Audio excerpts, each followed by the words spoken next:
Why is it that whenever I watch this show, I want to drink out of fancy glasses and talk like this? Buckle down.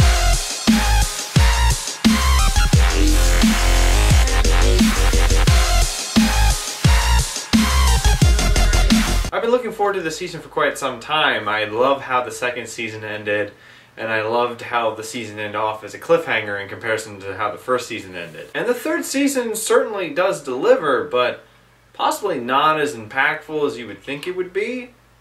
And we've kind of seen a few of these things before. Not to say that it's bad, and there actually are some interesting elements, but I do admit that it's not as good as Season 2 was. Season 3 picks up right at where Season 2 left off, with Frank Underwood becoming the president. And then right off the bat, his own party wants him to not run for nomination next term because of all the heinous and shady crap that happened with the previous president, President Walker. And obviously Frank is a little bit about this, but he tries to play to a game and he tries to play around it. There's a lot of different ideas that he tries. He tries to do a new kind of AmWorks thing, which is something similar to Roosevelt's The New Deal. He tries to do this Jordan Valley peace treaty thing, which honestly is supposed to be a really moment in the series, but I thought it was probably some of the most boring filler crap that this show has ever done. And that's the issue, is that the whole middle arc of the show feels a lot like filler. The thing with the previous seasons is I thought that as little as some things were, they all connected together. In Season 3, I find there's a lot of stuff that just doesn't add up. There's a few things that kind of just turn into nothing, like this whole Jordan Valley thing.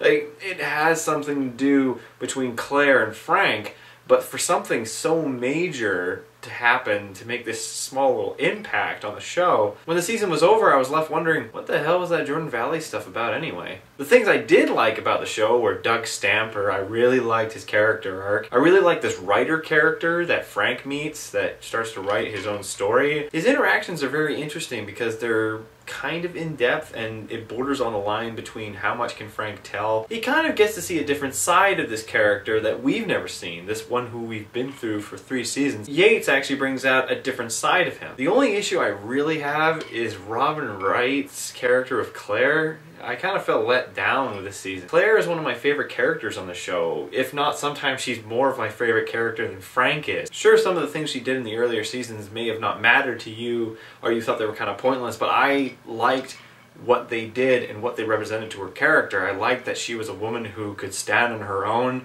that she almost had more of a backbone than Frank did. When the second season started with her going to that angry employee and telling her, I can watch your baby die inside of you if I have to get my way, that was one of the coolest things I'd ever seen that show do. I love that moment. And she does have some interesting points in this season, don't get me wrong. We get a really interesting look into the real reason of Frank and Claire's relationship and what effect it has actually had on the two. But in the end, when the season ends, it's like, I've seen this before. I've seen this twice now.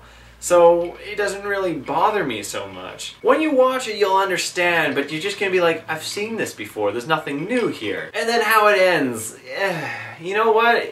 I'm not really for the next season. Nowhere near in comparison to after Season 2 ended. And this is funny too, because I watched Season 3 faster than either of the previous seasons, but I really enjoyed 1, how it started up. I really enjoyed the harshness and the twists and the character details in 2. 3, there's nothing I can really say that stands out about 3 other than that Frank's the president. And that instead of him backstabbing people are actually trying to backstab him. Now I know this is going to be an issue right off the bat, because what happens when you rise to the top? Where do you have to go from there, especially in a story sense? Anyway guys, for my final rating of House of Cards Season 3, this is going to be harsh, but I give it a 4 out of 7. It was decent, but in the long run, it's certainly not the most memorable season, especially for me. So what did you guys think of Season 3? Did you enjoy it? Did you find it a little bit bland like myself? Or are you of a different opinion entirely? Anyway guys, that's all from me. I hope you guys liked this review, and enjoy your drinks. See ya.